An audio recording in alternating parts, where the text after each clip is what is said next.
Diolch yn fawr. Diolch yn y diodd unwaith eto am y fraint o cael dod ger dy fron. I ni'n cyflwyno'n hoedfaith ofal di, terdyn plith tywallt ysbryd arnom. I ni'n gofyn hyn o tre enw a ceiddiant yn harglwydd Iesu Grist. Amen.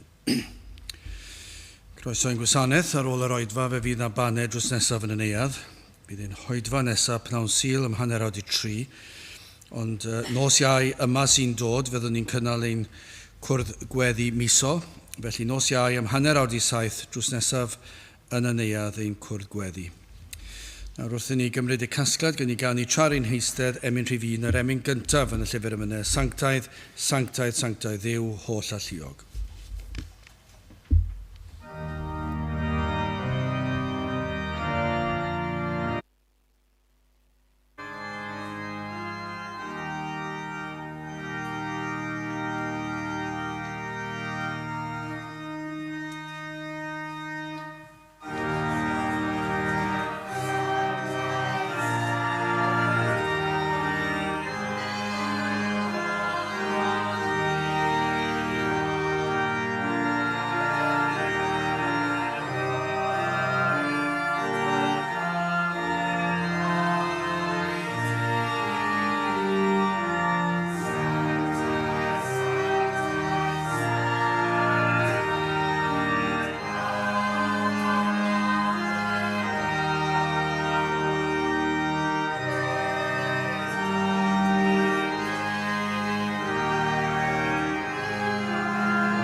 Bydd am darlleniad o epistol cyntaf Ioan, yr ail benod, ac yn dechrau darllen yn y 19fed adnod. 1 Ioan penod 2 ac adnod 18. O Blanbychain, yr awr ddiwethaf ydyw ac megis y clywsoch y daw anghrist, yr awr hon hefyd y mae anghristiau lawer wrth yr hyn y gwyddom, mae'r awr ddiwethaf ydyw. Oddi wrthym ni yr eithant hwy allan, eithir nid oeddynt ohonom ni, cynnes pe biasant ohonom ni, hwy a arosasant gyda ni, Ydy'r hyn a fi fel yr egluryd nad ydyn twy oll ohonom ni. Ydy'r mae gennych chwi yn einiad oddi wrth y sanctaidd hwnnw, a chwi a wyddoch bob peth. Nid ysgrifennais atoch o blegyd na wyddech y gwirionedd, eithir o blegyd eich bod yn ei wybod, ac nad oes un celwydd o'r gwirionedd. Pwy yw'r celwyddog, ond yr hwn sydd yn gwadu, nad Iesu yw'r Crist. Fe yw'r Anghrist, yr hwn sydd yn gwadu'r tad a'r mab. Pob un ar sydd yn gwadu'r mab, nid oes ganddo'r tad chwaith, ond yr hwn sydd yn cyffesu'r mab, y mae'r tad ganddo hefyd. Arhosed gan hynny ynoch chwi, yr hyn a glywsoch o'r dechreuad. Oderus ynoch yr hyn a glywsoch o'r dechreuad, chwythau hefyd a gewch aros yn y mab ac yn y tad. A hon yw'r addewid a ddawodd fe i ni, sef bywyd tragwyddol. Y pethau hyn a ysgrifennais atoch ynghylch yr rhai sydd yn eich hudo, ond y mae'r uneiniad a dderbyniasoch ganddo yn aros ynoch chwi, ac nid oes arnoch eisiau dysgu o neb chwi, eithir fel y mae'r un uneiniad yn eich dysgu chwi am bob peth, a gwir yw, ac nid yw gelwydd, ac megis eich dysgodd chwi yr arhoswch ynddo. Ac yr awr hon blant bychain, arhoswch ynddo, fel pan ymddangoso fe, y byddo hyder gennym, ac na chywilyddiom ger ei fronef yn ei ddyfodiad. Os gwyddoch ei fod yn gyfiawn, chwi a wyddoch fod pob un ar sydd yn gwneithio'r cyfiawnder wedi ei eni ohono ef. A bydde bendit Duw ar ei air sanctaidd ef. Gydwch ni nawr droi at ein harglwydd mewn gweddi. Diolch i ni ti unwaith eto o Dduw am y fraint yma cael dod ger dy fron i ni. Diolch i ti am y ffaith y bod ffordd wedi hagor ar ein cyfer ni, bod yn gallu dod ata ti, oherwydd yr hyn oll a wnaeth yr arglwydd Iesu Grist yma yn ein lle ni, ein mwy ni, iddo dalu'r pris yn llwyr, ac agor y ffordd i ni cael bod yn blant i ti. Ac felly ni yn diolch, mae trwy'r arglwydd Iesu Grist i ni yn gallu dod gyda'r hyder yma, dy fod yn ein clywed, yn ein gwrando, yn ateb ein gweddiau cyn i ni ei gofyn hyd yn oed. Dy fod wedi addo bod gyda ni'r holl ffordd, trwy gydol taith bywyd, tan bydd ffydd yn diflannu ac yn troi'n olwg, yr wyt ti wedi addo bod gyda ni, a darparu ar ein cyfer. Ac felly o Dduw i ni yn diolch i ti am yr holl fendithion, am iachawdwriaeth ac am bendithion dy blant sy'n bod wedi mabwysiadu i'th deulu di. Ac fel dy blant o Dduw i ni'n galw arna ti, i trigarhau wrthym ni o'r newydd, y byddwn ni yn cael teimlo a dagosatrwydd ac yn gallu teimlo dy bresenoldeb yma yn ein plith. I ni yn gweddio bydd y lan ysbryd yn cael ei dywallt arno am hyd yn oed yn ystod yr oedfa hon. Gad i ni deimlo yn cylonau yn llosgi ac yn llamu oddi fewn. I ni feddwl am yr hyn oll yr wyt ti wedi ei wneud ac y byddwn ni yn gwybod beth yw daddoli di mewn ysbryd a gwirionedd. Gad i ni deimlo dy bresenoldeb yma mewn ffordd nad i ni wedi deimlo o'r blaen. O Dduw i ni yn galw arna ti, fadden ni nad ydyn ni yn tristhau pan nad ydyn ni'n teimlo agosatrwydd. Maddau ni o Dduw ein bod ni'n fodlon rhodio o bell ohono ti. Maddau ni o Dduw nad ydyn ni'n dyheu am yr hyn a brofodd ein gwlad fach ni yma blynyddoedd yn ôl, pan yr oedd yr ysbryd glân yn gweithio yn rymus, yn lledu trwy'r wlad, yn agor llygaid y deillion iddynt weld ei hangen am Grist, ac yn peri i'r saint i lawenhau, ac i ddeall mwy am y gerddediad hynny gyda thydi. O Dduw, gad i ni deimlo dy fod yma gyda ni, gad i'th bresenoldeb llenwi y lle yma heddi, gad i ni wybod wrth i ni ganu dy glodydd, dy fod yna gyda ni wrth i ni ganu. Gad i ni fod yn ymwybodol o'r presenoldeb dwyfol mewn ffordd nad i ni wedi brofi o'r blaen. O Dduw, i ni'n ymwybodol sut y bydd felly yr un drwg yn dod ac yn ceisio ymyrryd rhyw ffordd neu gilydd. Dod â pethau un cof ni, i ni i beri bydd ein meddyliau yn crwydro at bethau eraill. O Dduw, helpa ni. I ni'n ymwybodol y bydd yn dod i ymosod mewn rhyw ffordd, yn dod â digolondyd, yn dod â gofnau i fewn. Bydd rhywbeth bydd yn dyheu am gael dod â rhwystyr ar ein traws ni. Ond o Dduw, ni'n gwybod yr wyt ti yn Dduw sydd yn holl alluog, ac felly yn gofyn am y diogelwch dwyfol hynny. A bydde di'n cadw yr un drwg i ffwrdd. A bydde di'n bendithio ein hoedfa. Yn bendithio'r holl ddydd yma, y cawn deimlo yr agosatrwydd hynny, y presenoldeb. Ac o Dduw, i ni wybod beth yw rhywbeth o'r addoliad yma sydd yn dy blesio di. Arwain ni felly yn ein haddoliad. Bydd gyda ni nawr o Dduw, trwy gydol yr oedfa, trwy gydol y dydd. Ni'n cyflwyno'r cwrgweddi nos Iau i ti ac yn gweddio byddi di yn bresennol. Gyda ni nos Iau sy'n dod. Byddi di'n barod yn rhoi yr gweddi yna ar ein cylonau ni, yn arwain ni i wybod pa bethau i ofyn ohono ti, i ofyn pethau mawr ohono ti, i ofyn i ti ddod lawr ein plith mewn ffordd grymus a nerthol. O Dduw, parato ni, bendithio ni. Diogela ni, arwain ni nawr, i ni yn gofyn i ti ddod i'n plith. Ni'n gofyn hyn oll felly, trwy enw a trwy heiddiant, i'n harglwydd Iesu Grist. Amen.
Dewch ni gael ni emyn rhif 201, Iesu ei hunan yw fy mywyd, Iesu'n marw ar y groes. 201 gan ni sefyll i'w chanu.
Nawr yn testyn o'r epistol cyntaf Ioan, yr ail benod, 1 Ioan penod 2, a'r ddwy adnod olaf, adnodau 28 a 29. Ac yr awr hon, blant bychain, arhoswch ynddo fel pan ymddangoso fe y byddo hyder gennym, ac na chywilyddiom ger ei fron ef yn ei ddyfodiad. Os gwyddoch ei fod ef yn gyfiawn, chwi a wyddwch fod pob un ar sydd yn gwneithio'r cyfiawnder wedi ei eni ohono ef. Nawr, yng nghanol y benod, yn yr ail benod yma, fe gyfeirio Ioan at wahanol rai, at y tadau a'r ifanc, at rai plant bychain, ac mae'n rhoi anogaeth i'r rheina. Anogaeth iddynt ymhethau Duw. Mae yn ei calanogi nhw, i ddefal parhau sefyll ac yn y blaen. Yma, yn niwedd y benod, mae'n mynd yn ôl at y ffordd ddechreuodd e'r benod ac yn rhoi anogaeth i bob un. Dwi ddim yn gwahaniaethu fan hyn rhwng yr ifanc a'r tadau a'r plant bychain. Mae'n cyfeiriad bob un o'r sawl oedd wedi dod i gredu trwy ddylanwad Allwch chi edrych ar yr adnod gyntaf. Mae'n dweud fy mhlant bychain. Y pethau hyn yr wyf yn ei hysgrifennu atoch fel na phechoch, ac o fechan y mae'n ei eriolwr gyda'r tad Iesu Grist, y cyfiawn. Ac felly chi'n gweld mae yna anogaeth i sefyll. Ac mae angen yn does, mae angen yn rhyfedd i ni'n byw mewn oes lle bron iawn i ni yn cael beirniadaeth am rai anogaeth i bobl i sefyll. I roi her iddyn nhw, i ofyn nhw, ydyn nhw'n glir eu safiad, ac yn ar ôl gofyn a ydynt yn glir eu safiad, yn pledio â nhw i barhau i sefyll. Yr anogaeth, ond ni'n gweld trwy'r ysgrythyr, mae yna, mae angen yr anogaeth, mae angen yr her i'r rhai sydd heb ddeall i ddod i ddeall, ac i'r rhai sydd wedi deall i ddyfal barhau, ac i beidio ildio. Mae'r anogaeth yn glir fan hyn, mae gan Ioan faich, peidiwch ildio i'r temtasiwn i wrthgilio, neu droi i'r chwith neu i'r dde. Peidiwch a'i wneud. Mae'r temtasiwn mor real, mae mor gryf. Yr oedd wedi weld yn gwybod beth sydd o'n blaen ni, roedd hefyd yn edrych ymlaen i'r dyfodol ac yn gwybod fydd yr geiriau yma mor ddefnyddiol, mor bwysig i rai fel ni 2000 o flynyddoedd yn ddiweddarach. Yr anogaeth i ddofal barhau, anogaeth i beth? I bwyso ar Grist. Ond dyma yw'r her. I ni beidio byth crwydro i ffwrdd o Grist. I rodio ynddo fe. Dyna'r baich. Ac felly ar ddiwedd y benod, mae yna anogaeth eto i gadw ein llygaid ar Grist. Ac mae mor bwysig pan i ni'n dod i gredu a phwyso ar Grist am y tro cyntaf. Dyna yw'r efengyl. Dyna'r neges i ni'n ceisio i rhoi bob pnawn Sul. Yw i roi yr efengyl.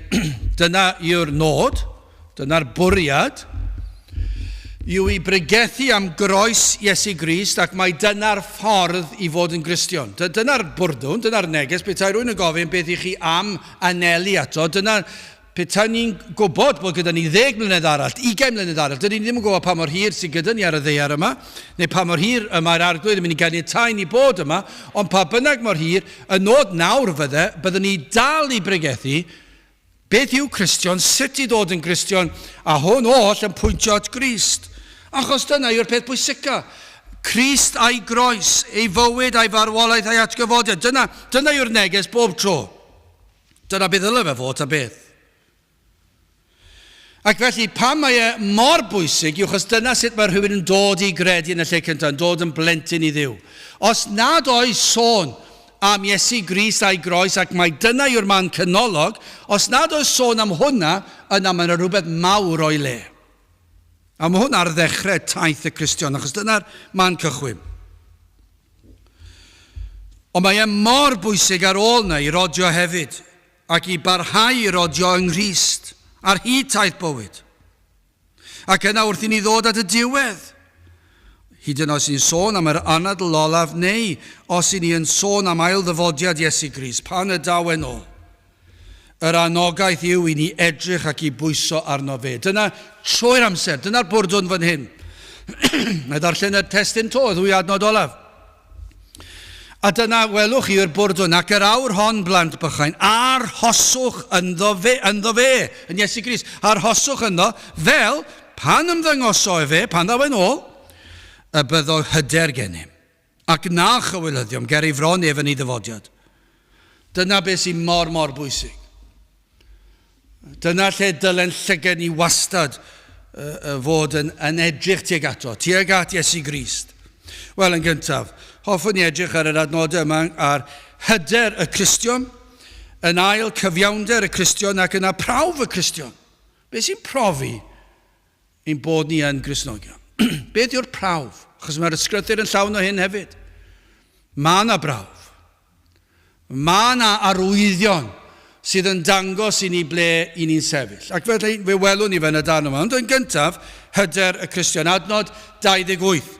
Ac yr awr hon blant bychain, a'r hoswch ynddo fel pan ymddangoso fe y byddo hyder gennym, ac na chywilyddiom ger ei fronef yn ei ddyfodiad. Gai ofyn cyn i ni fynd ymhellach. Sut berson i chi? Ydych chi'n berson hyderus? Mae yna rai yn does o'i natur yn bobl hyderus tu hwnt. Ambell waith, mae hwnna'n rhywbeth neis. Ambell waith, dyw e ddim yn neis. Pan ych chi'n gweld rhywun ambell waith, chi'n dweud, wel, roedden nhw'n hyderus. Roedden nhw'n llawn hyder, a chi ddim yn golygu fe yn y ffordd gorau fel arfer, achos chi'n gwybod, mi roedden nhw siwr o fod yn meddwl ei hun, bod nhw'n eitha sicr i pethau, gwybod beth i wneud, pryd i wneud e, wastad yn gwybod y peth iawn. Ambell waith mae'n beth da, ambell waith mae'n beth eitha hyll i weld hefyd. Ond dydyn ni ddim yn sôn am math yna hyder fan hyn. Mae yna rai ohono ni sydd yn fwy yn llai ein hyder ac i ni'n braidd yn bryderus i wneud pethau. I ni ddim mor hyderus i fentro a gwneud pethau ni ddim wedi wneud o'r blaen. A dyna yw ein natur ni, dyna yw ein personoliaeth ni. Dydyn ni ddim yn sôn am hwnna chwaith. Mae hwnna'n rhywbeth gwbl wahanol.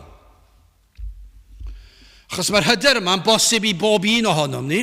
Fe ddyle fe fod, fi'n gwybod fod personoliaeth dal yn dod mewn i'r peth, ond mae hwn yn rhywbeth gwbl wahanol. Mae Ioan yn annog y Cristion yma i aros yng Nghrist. Peidio mynd yn bell o fyna. Mae fel petai yn dweud, cofiwch sut deithoch chi'n Cristion. Achos os ych chi'n anghofio sut deithoch chi'n Cristion, chi'n mynd i cael eich hun am yn ei drafferth. Falle bydd rhai yn parhau i wneud y proffes, dim cwestiwn yna, ond fydd na rhywbeth yn mynd ar goll. Fydd na rhyw elfen yn mynd ar goll, fydd na rhyw gadernid ffals yna, fydd na rhyw galedwch yna. Ond os i ni'n agos at Iesu Grist trwy'r amser, fydd na rhywbeth hyfryd amdano ni. Ac yn sicr mae'n ffordd gorau i atal ni rhag gwrthgilio. A felly mae'n pledio gyda ni o arhoswch ynddo fe, yn Iesu Grist i gofio. Cofiwch beth yw aros yn Iesu Grist. Wel, mae'n elfennau gwahanol fan hyn. Cofiwch rhyfeddodau yr Efengyl a'r hyn sydd yn wir amdanyn nhw. Cofiwch sut deithoch chi'n Cristion.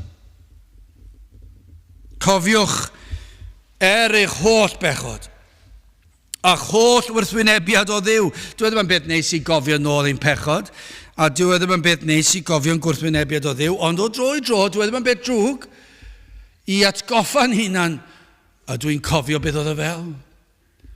Y caledwch yna oedd yn fy nghalon ni, yr anghrediniaeth, y gwrthod ildio, cwyno am y rheolau os wedi cael ei magu ar aelwyd Gristnogol, yn cwyno bod fi ddim yn cael wneud hwn a ddim yn cael wneud y llall, ac bod hwnna'n dod i'r wyneb trwy'r amser, a'r balchder yma, a'r pechod yma, a'r dyheuad am y byd, ac yna i chi'n falle ar ôl ychydig trwy waith yr ysbryd glân, bod chi wedi dechrau dod i weld pa mor ofnadw oedd hwnna, ac yna'n dod i weld y geiriau chi'n dweud a'r breuddwydion oedd ganddo chi, ac i weld eich bryntni, a chi'n mynd i weld o'r blaen. Ac felly wrth gofio hyn, i gofio fod Iesu Grist wedi maddau pob un pechod, wedi maddau y pechodau chi ddim yn gallu maddau eich hunan. Achos mae yna bentwr o'r ein does. Onid oes na bentwr o pechodau ni methu maddau'n hunan, ond yng Nghrist mae e wedi maddau'r cyfan.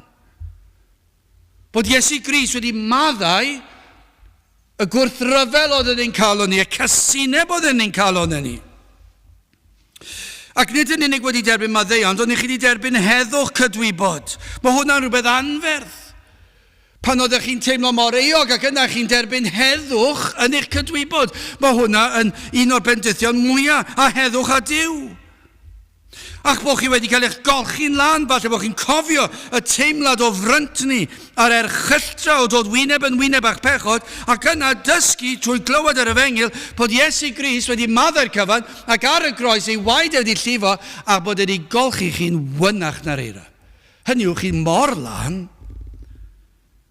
i chi'n berffaith. Bod dim un staen pechod ar ôl gan fod Iesu Grist wedi maddau'r cyfan. Achos dyna pam dath Crist i'r byd i gyflawni yr hyn oll yr anfonwyd wedi wneud mwyn ein iachawdwriaeth ni. Felly be mae Ioan yn dweud? Peidiwch crwydro oddi wrtho. Pwyswch arno'n ddyddiol. Atgoffwch eich hunan yn ddyddiol. Dwi yng Nghrist. Mae di maddau fy mhechodau. Mae di maddau'r cyfan. Pechodau'r gorffennol, presennol hyd yn oed, a hyd yn oed y dyfodol. Mae di maddau y pechodau fel Cristion dwi wedi ei wneud. Mae di maddau y pechodau hynny lle dwi wedi gadael pobl lawr fel Cristion. Pan dwi wedi gwrthgilio fel Cristion, mae di maddau'r cyfan. Dyna be mae Ioan yn dweud, sylweddolwch hwn, dyma hyder i chi mynd i gael yn Iesu Grist. Mae Iesu Grist i maddau i chi, y pechodau i chi wedi wneud fel Cristion hyd yn oed. A pan ddylsech chi fod wedi gwybod mwy, a pan oedd ganddoch chi'r holl lyfrau da yna, yn dysgu chi am y ffydd Cristnogol, a falle wedi darllen llawer ohonyn nhw, ac i chi dal ddim wedi dysgu'r wers, ond wedi maddau hynny.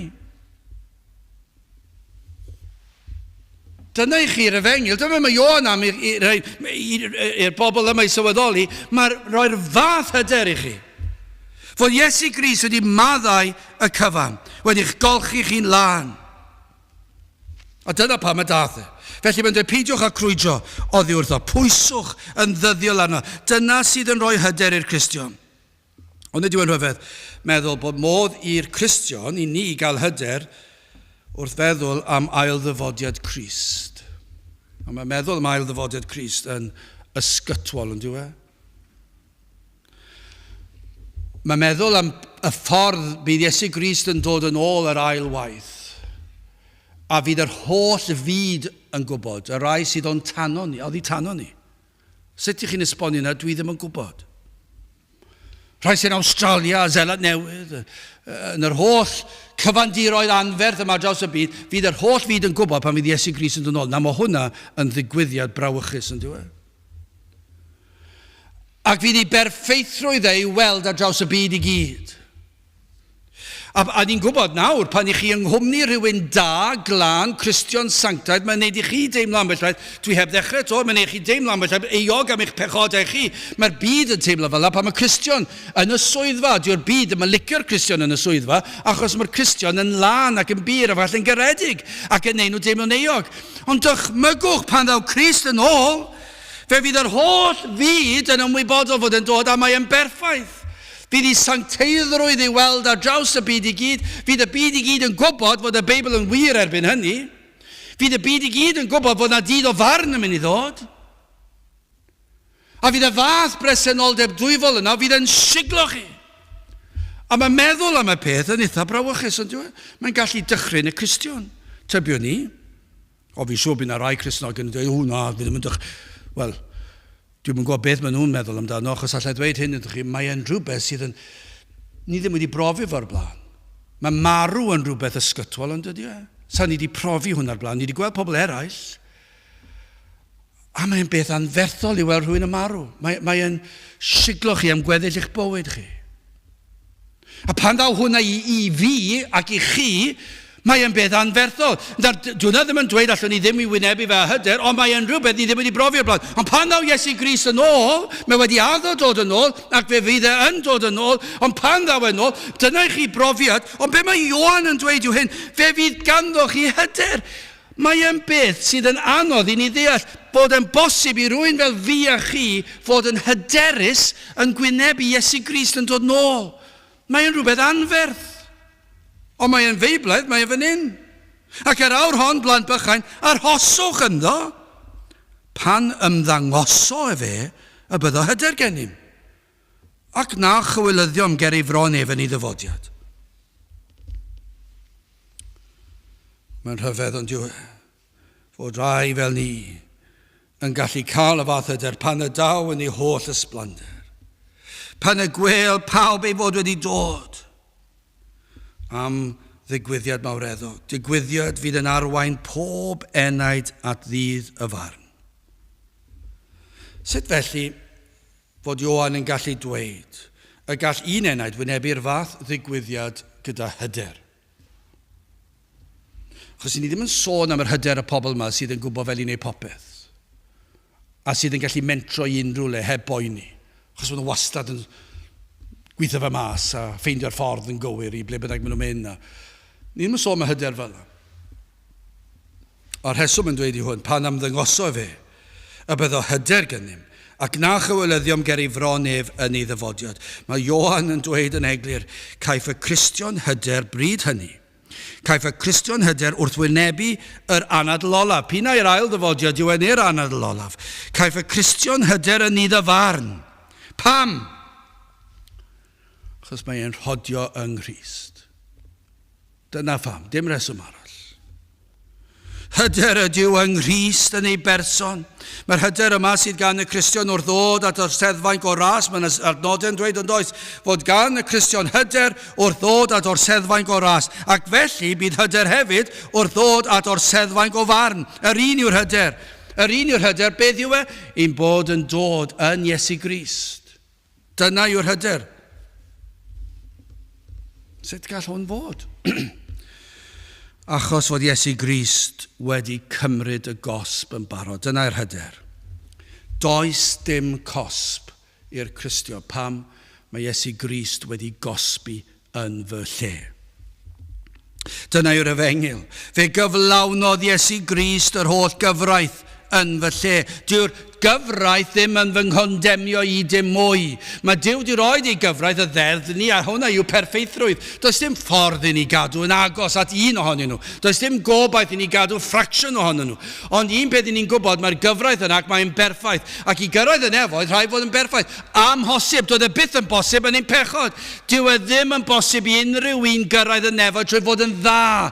Dyna yw siom fwyaf ein gwlad fach ni yma yng Nghymru. Capelwyr Cymru, dyma'r efengil mae Capelwyr Cymru yn ei phregethu, os na capel ar ôl yng Nghymru. O'r ychydig sydd ar ôl, dyma'r un o'r ysymau pam does dim ar ôl, maen nhw wedi pregethu bod modd i rywun fod yn dda, digon da i blesio Duw. O ble yn y byd mae crefyddwyr Cymru wedi cael y fath a thrawiaeth erchyll? Fedrwn ni ddim cyrraedd Duw, na'r nefoedd, na'r safon. Mae'n amhosib, perffeithrwydd yw e. Ac yna maen nhw'n dweud, dwi'n credu fe ai'r nefoedd achos dwi wedi bod i mynd i capel trwy fy mywyd. Dwi'n credu fe ai'r nefoedd achos dwi wedi helpu'r tlawd. Dwi'n canu'r ymyned, dwi'n mynd i'r cymanfagani. A dyna fel i ni'n meddwl, os eisiau chwarae'r gêm ar lefel yna, rhaid i chi fod yn berffaith. Dyw e ddim yn bosib. Dyw e ddim yn bosib plesio Duw. Dyw e ddim yn bosib dod yn agos. Ond dyma yw'r efengil. Mae Iesu Grist wedi cadw'r gyfraith yn fy lle. Fe ddath e fel cynrychiolydd. Ac mae wedi cadw'r gyfraith yn llwyr pob ran ono fe. Ond hefyd, mae wedi cymryd y gosb am fy methiant. Yno ar y groes fe roes ei ddwylo pur ar led. Ac yna fe gosbwyd ef gan y tad. Ac am gosb, nid yr hoelion yw'r gosb. Mae'r hoelion yn rhyw ddarlun o ddal y corff ar y groes. Dyna gyd yw'r hoelion. A mae'n rhyw ddarlun ac ni'n gallu gweld o, ond dyma yw'r gosb. Pan dath y tywyllwch yna, pan nath y tad droi gefn ar ei fab, a fe nath y dywall ar Iesu Grist, cosb sydd yn gyfwerth ag uffern i'w holl blant e, mae y tu hwnt i'n ymgyffred ni ddim yn gallu ddeall e, ond dyna beth nath Iesu Grist, fe gymerodd e'r gosb yn fy lle ni, lle pob un o'i blant e. Ond hefyd, ar y trydydd dydd, fe brofodd Iesu Grist ei fod yn fuddugoliaethus achos fe atgyfododd o'r beth. A fe brofodd mai llwyddiant oedd y cyfan. A dyna pam mae'r Cristion yn gallu gwynebu'r anadl olaf a'r ail ddyfodiad, a'r farn gyda hyder. Gan fod Iesu Grist wedi cadw'r gyfraith, wedi cymryd y gosb ac wedi atgyfodi o'r bedd. Dyna'r efengil. Mae'r safle mor hyderus. Dwi ddim yn ddibynnol arna fi, dwi ddim yn ddibynnol ar fy ngweithredoedd i, ar fy ngrefydd i, ar fy nghefndir i, ar fy man geni, pawlad, dwi wedi cael fy ngeni, dim byd o'r fath. Yr unig sail o hyder sydd gan y Cristion yw Iesu Grist. Mae mor wahanol i hyder y byd. I ni'n ei weld yn dydyn ni, mae'r byd mor hyderus yn dydyn nhw. Mae'n rhyw hyder ffals, ond mae yn hyder. Hyder yn ei pechod, i chi'n gweld nhw ar nos Wener. Wel am hyder. Chi'n gweld nhw i lawr y strydoedd wedi gwisgo lan. Falle'r merched wedi peintio eu hwynebau nhw. Pob lliw fath o liw i gwall nhw wedi cael ei wneud i fyny'n bert iawn. Gwisgoedd sydd ddim yn foesol iawn yn aml iawn. Edrychwch arno fi, maen nhw'n dweud. A chi'n gweld i hymddygiad nhw, maen nhw wedi cael ambell i ddiod, a nawr maen nhw'n gallu canu lawr y stryd. Maen nhw'n mor hyderus, ond dyn nhw. Mae rhyw ddarlun gan y byd bod nhw'n hyderus tu hwnt. Sneb yn mynd i ddweud wrthai bod hwn yn anerbyniol. Dyma yw ffordd dwi'n gallu mwynhau. A mae'r byd mor hyderus. Chi'n gweld yn y gweithfeydd, chi'n gweld yn aml. Chi'n gweld pobl sy'n eisiau llwyddo yn y gwaith. Maen nhw'n licio dweud o'r pobl pa mor dda yw popeth maen nhw'n neud. Byth yn cyfaddau bod nhw wedi methu mewn unrhyw ffordd. Mae yna rhyw hyder yn y byd. Dim pob un wrth gwrs. Ond mae yna rhyw hyder arall yn y byd wrth droi cefn ar y fengil. Ond yn gyffredinol wrth edrych ar y byd, mae yna rhyw hyder yna. Ond allwn ni ddweud hyn, pan ddaw Crist yn ôl, bydd dim un o'n nhw'n dangos hyder. Dim un ohonyn nhw. Fe ddaw i gof pan ddaw Crist yn ôl.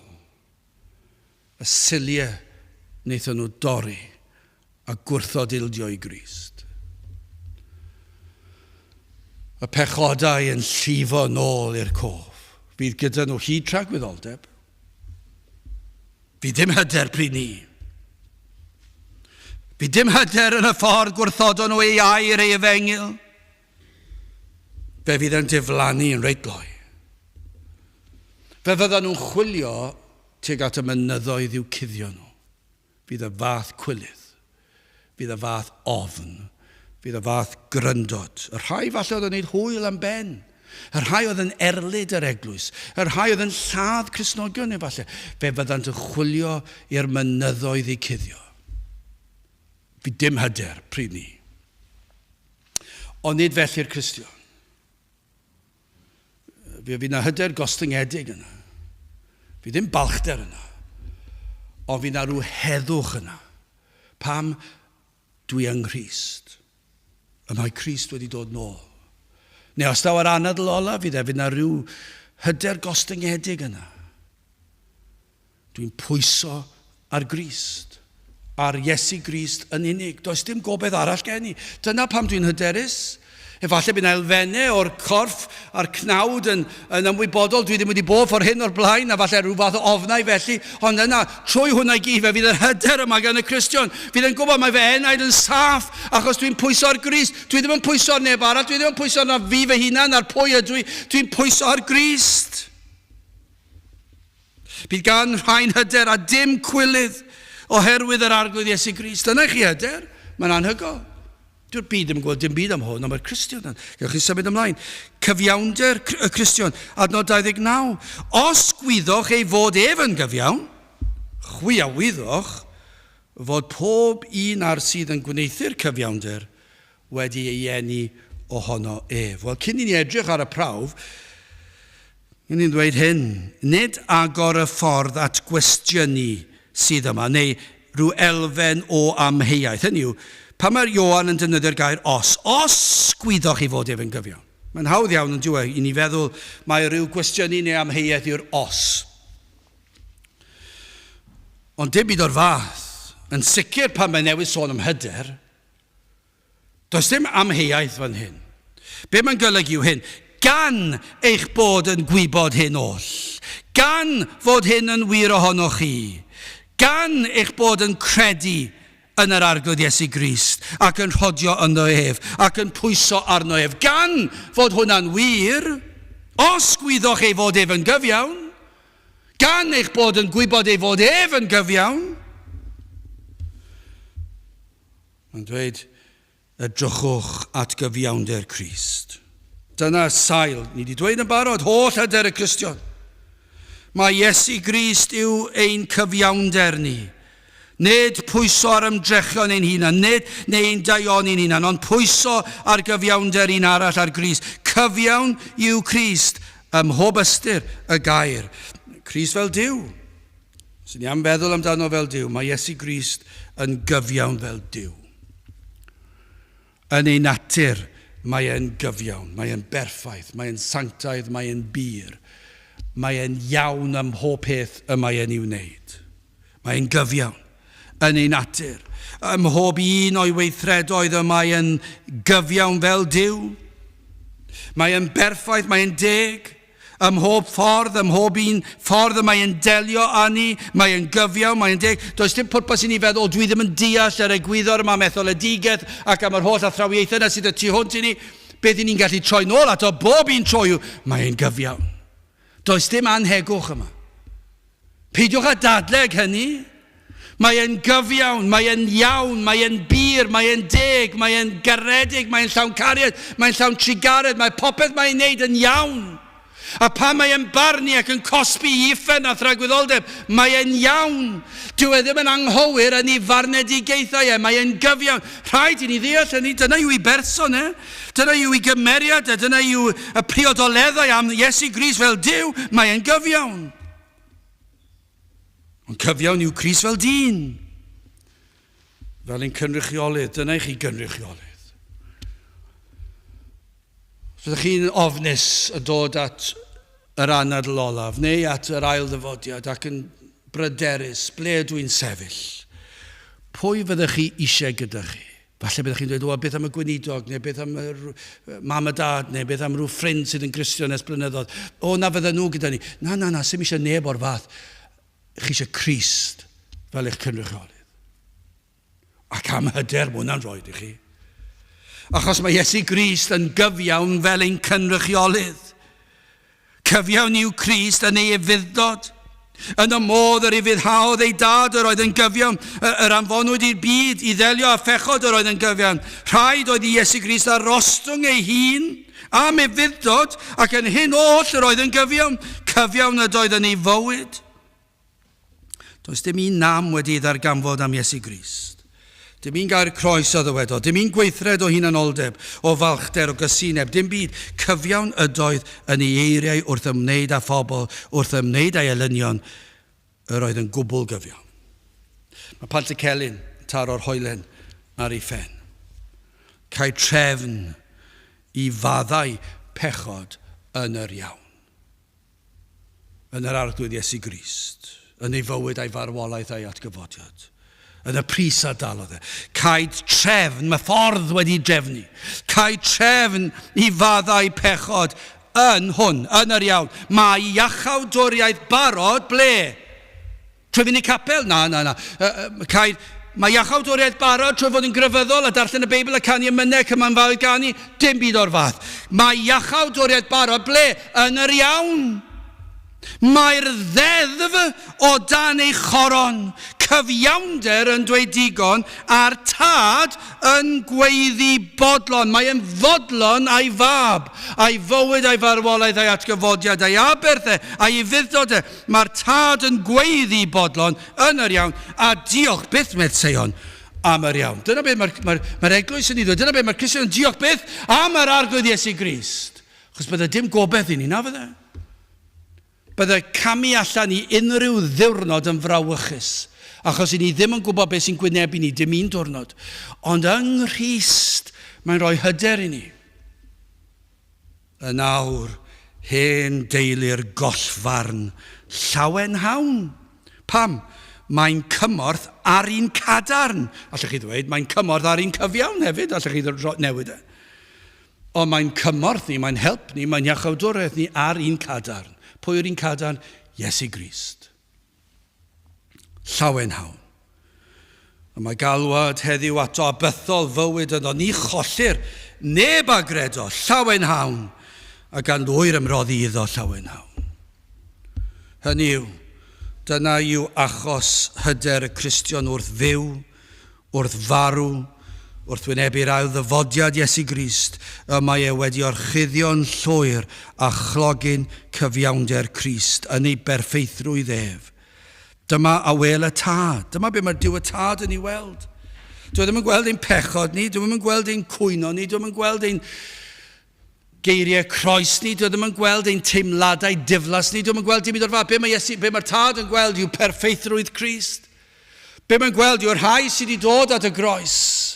Yr rhai sydd wedi gweld Iesu Grist a'i ddwylo pur ar led, a'r gwaed yn llifo. Yr rhai sydd wedi dod yn cyffesu pechod a'i brydni, a mae'r Iesu'n golchi nhw'n wynach na'r eira, ac yn tynnu pechod oddi arno nhw, ac yn ei hoelio fe i'w groes, ac yn rhoi ei glogin o'i berffeithrwydd i'w gorchuddio nhw'n llwyr. Ac felly yng ngolwg y tad, mae'r Cristion yn berffaith. Mae'n gwisgo perffeithrwydd Crist. Does dim un staen i'w weld. Ydyn ni'n pechu ar ôl dod yn Gristnogion? Wrth gwrs bod ni. Ond dyw'r diw y tad ddim yn ei weld o ran ein safle ni. Pam? Mae perffeithrwydd Crist yn ein gorchuddio ni'n llwyr. Dyna'n safle ni. Y mae'r tad yn gweld ei fab. I ni yng Nghrist. I ni yn rhodio ynddo fe. I ni'n gyfiawn yng Nghrist. Mae'n rhoi hyder i chi yn diwe. Mae cyfiawnder Crist yn rhoi hyder llwyr i'r Cristion. Mae'n peri fod y Cristion yn gallu mynd i gysgu yn y nos yn gwybod be bynnag a ddaw dwi yng Nghrist. Mae'r Cristion yn gallu mynd i'r car ac yn mynd ar daith yn y car a ddim yn gwybod beth ddaw ar y daith, be bynnag a ddaw mae ganddo hyder yng Nghrist. Dwi ddim yn golygu falle bod yn ofnus am rhai pethau, neu falle chi'n mynd awyren. Rhai pobl yn ofni awyren. Wrth gwrs, personoliaeth yw hwnna, fyddwch chi dal i ofni mewn awyren, siwr o fod, ond bydd na rhyw heddwch yn y galon rhywle. Achos chi'n pwyso yn yr arglwydd Iesu Grist. Chi'n pwyso arno fe. Wel, i orffen yn drydydd, prawf y Cristion, ni wedi gweld y cyfiawnder, ni wedi gweld hyder y Cristion, ni wedi gweld yn ail cyfiawnder y Cristion, nawr ni wedi gweld yn drydydd prawf y Cristion. Gwrandewch ar y prawf yma, adnod 29. Os gwyddwch ei fod ef yn gyfiawn, neu gan eich bod chi'n gwybod, ei fod ef, Crist yn gyfiawn, chwiawyddwch fod pob un ar sydd yn gwneithio'r cyfiawnder wedi ei eni ohono ef. Hynny yw, mae pob un sydd yn byw yn gyfiawn o Dduw i chi'n Cristion. A mae hwnna'n dweud mawr yn diwe. Nawr, dwi ddim yn dweud pob un sydd yn neis wedi ei eni ohono ef. Na, dwi ddim yn dweud na. Dwi ddim yn dweud pob un sydd yn grefyddol wedi ei eni ohono ef. Dwi ddim yn dweud pob un sydd wedi rhoi o'i heiddo yn llwyr, wedi gwerthu ei car, ei cartref, ei dillad, ei nwyddau, ac wedi rhoi e'r tlawd ac wedi mynd i fyw mewn rhyw le anghysbell, gwbl dlawd, heb unrhyw fwyd na diod am gweddill i bywyd nhw. Dwi ddim yn dweud mae'r rheina mor dda, mor garedig, a ma nhw, bydde ddim cwestiwn am yna, ond dwi ddim yn dweud fydd rheina yn cael mynd i'r nefoedd. Na, dwi ddim yn dweud dim o'r fath. Be mae'n dweud yw hyn, pob un sydd yn gwneithio'r cyfiawnder wedi ei eni ohono ef, i chi yng Nghrist. A dyna prawf felly, os ych chi'n byw yn gyfiawn. A mae hwn yn achosi lot o broblemau. A mae rhaid ni fod yn ofalus fan hyn, achos dyma lle mae yna gymaint yn camddeall ac yn chwilio am y pethau anghywir. I'r sawl sydd yng Nghrist, sydd yn pwyso arno ef. Hynny yw, i'r sawl sydd wedi bod wrth droed y groes, wedi dod yn flinderog, wedi dod yn ofnus ac yn llawn cryndod, wedi dod yn llawn euogrwydd fel mynyddoedd byd, yn dod yn llawn anobaith ac yn dod at droed y groes ac yn gweld mae Iesu Grist yn cynnig maddeuant a golchiad llwyr a roed o'i gyfiawnder i chi. I'r rhai sydd wedi derbyn y maddeuant a'r golchiad a'r cyfiawnder sydd yng Nghrist. Yr rhai sy'n pwyso ac yn ymddiried ac yn credu fod Iesu Grist wedi talu'r pris yn llwyr. Maent yn gwybod ei bod yn ddiogel ynddo fe. Dyna'i unig gobaith nhw. Pob un ar sydd yn gwneud i'r cyfiawnder, dyma ddisgrifiad o'r Cristion. Fe fydd yr rhain yn bobl cyfiawn. Rhaid nhw fod. Mae pob Cristion yn gyfiawn. Mae pob un Cristion yn gyfiawn yng Nghrist. Nawr wrth gwrs, mae'r Cristion yn gallu gwrthgilio. Mae'r Cristion yn gallu pechu. Mae'r Cristion yn gallu crwydro. Dyna pam mae Ioan yn hybu'r Cristion yn rhodiwch yno fe, peidiwch yn bell.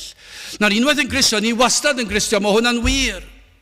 Ond mae'r hyder yma gan ni, pan ni'n byw fel y gydylsen ni, ond un peth sydd yn sicr hefyd, mae pob un sy'n dod at Grist ac yn dod yn Cristion, maen nhw'n gyfiawn yng Nghrist. Yr rhai sydd yn gwneud gweithredoedd o gyfiawnder, ond am wahaniaeth rhwng y byd a'r Cristion, mae'r byd neu'r crefyddol yn ymdrechu i wneud gweithredoedd cyfiawn, rhai ohonyn nhw, pobl crefyddol o leiaf, yn y gobaith y bydd eu gweithredoedd cyfiawn nhw yn plesio Duw.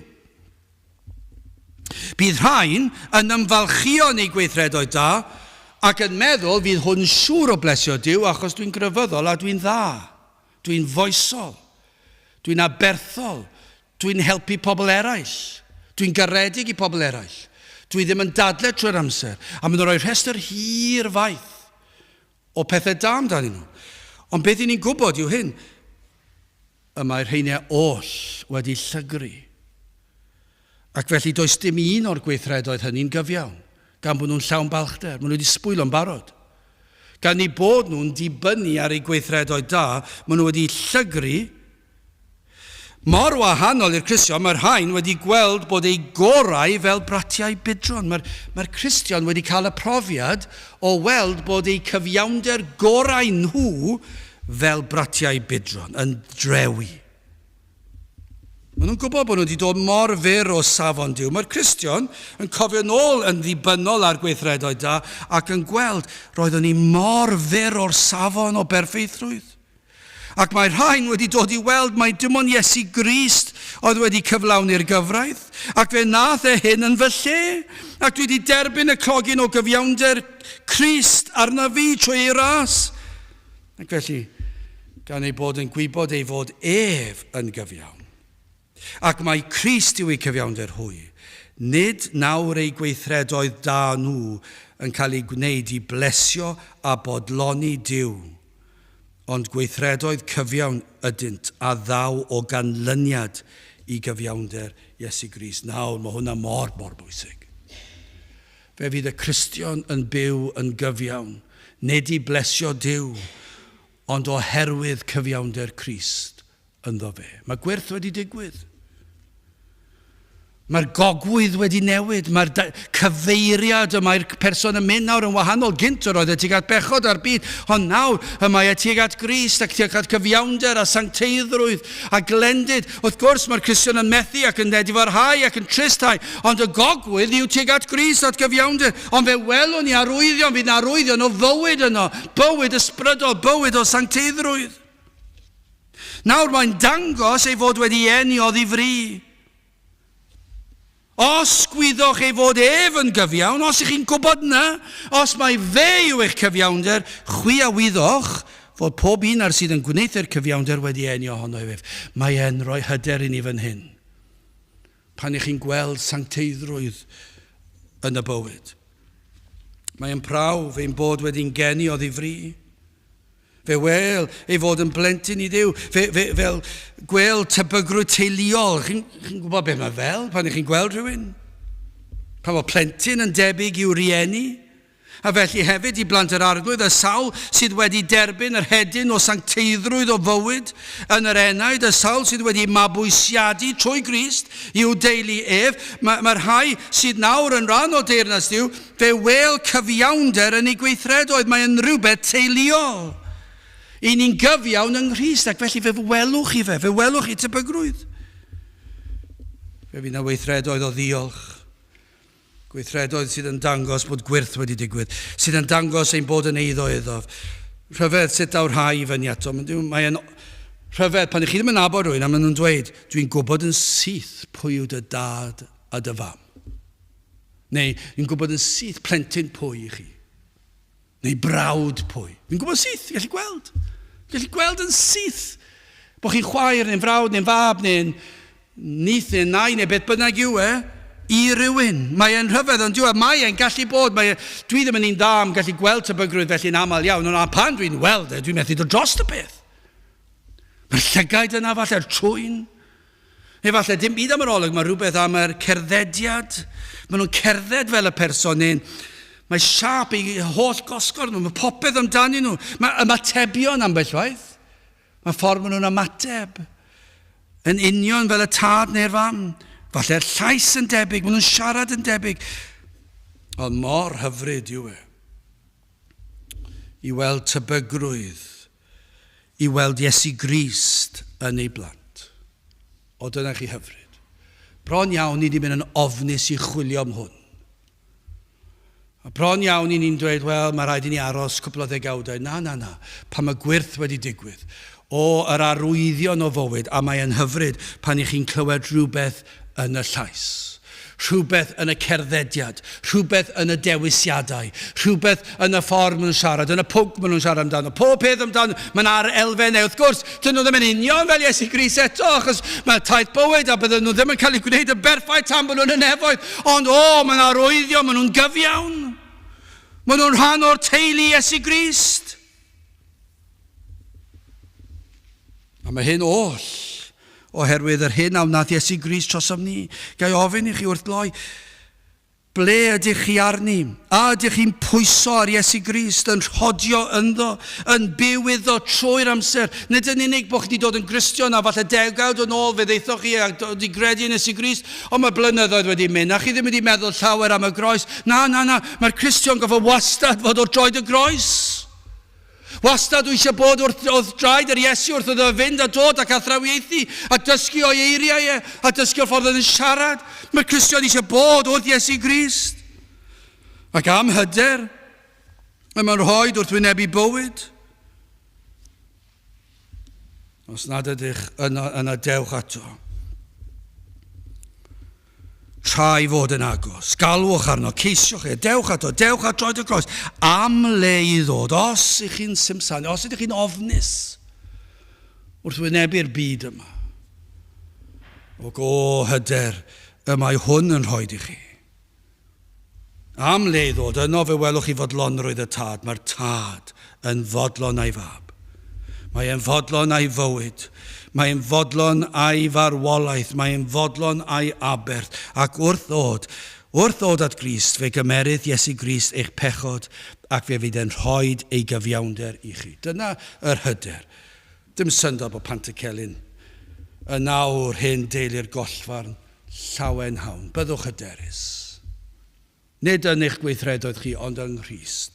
Yn nawr hyn deulu'r gollfarn llawen hawn. Mae'n cymorth ar un cadarn llawen hawn. Mae galwad heddiw ato. Dyma chi'r alwad i chi. A bythol fywyd ynddo. Ni chollir neb a gredo. Dyna'r hyder, mae'n ar addewid. Ni chollir neb a gredo. Os credwch chi yn Iesu Grist, ni fyddwch chi'n colli. Llawen hawn. A gan lwyr ymroddi iddo. Mae hwnna'n golygu llwyr pwyso arno am y tro cyntaf wrth droed y groes, ond wedyn trwy gydol taith bywyd. Degawdau yn ddiweddarach, ein bod ni'n pwyso ar Grist. Dyna pam mae'r Cristion yn mwynhau clywed bregeth efengil bob wythnos. A mwy. Mae'n atgoffa fe am ei safle o hyder, a'r hyder sydd yn Grist. Dewch ato. Trai fod yn agos ac yr awr hon blant bychain. Arhoswch yno, fel pan ymddangoso fe byddo hyder gennym, ac na chywelyddiam ger ei fron efo ni ddyfodiad. Os gwyddoch ei fod efo'n gyfiawn, chwiawyddwch fod pob un ar sydd yn gwneithio'r cyfiawnder wedi ei eni ohono ef. Gadewch i ni weddio. O Dduw, i ni yn diolch i ti am yr arglwydd Iesu Grist, ac yn diolch am ei fywyd, am ei gyfiawnder, am ei farwolaeth, am yr atgyfodiad, ac yn diolch nawr ei fod yn eiriol trosom, am hyder y mae hyn yn rhoi i ni, mewn byd llawn pryderon, ond am hyder wrth i ni wynebu bywyd, wrth i ni wynebu marwolaeth, wrth i ni wynebu ail ddyfodiad ein harglwydd Iesu Grist, wrth i ni wynebu'r dydd ofnadwy hwnnw, pan y bydd na farn, ein bod ni yng Nghrist, ac yn pwyso arno ef. Teir gweithio ni'n plith, i ni'n gofyn hyn o trwy enw ac heiddiant ein harglwydd Iesu Grist. Amen. Gadewch ni orffen trwy ganu'r emyn honno, 297. Cael trefn I faddau pechod yn yr iawn, mae iachawdwriaeth barod yn yr iawn. 297 gen I sefyll i'w chanu.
Nawr bydd i ras ein hardwyd Iesu Grist a chariad Duw a chymdeithas yr Ysbryd Glân fod gyda'ch wi oll hyd byth.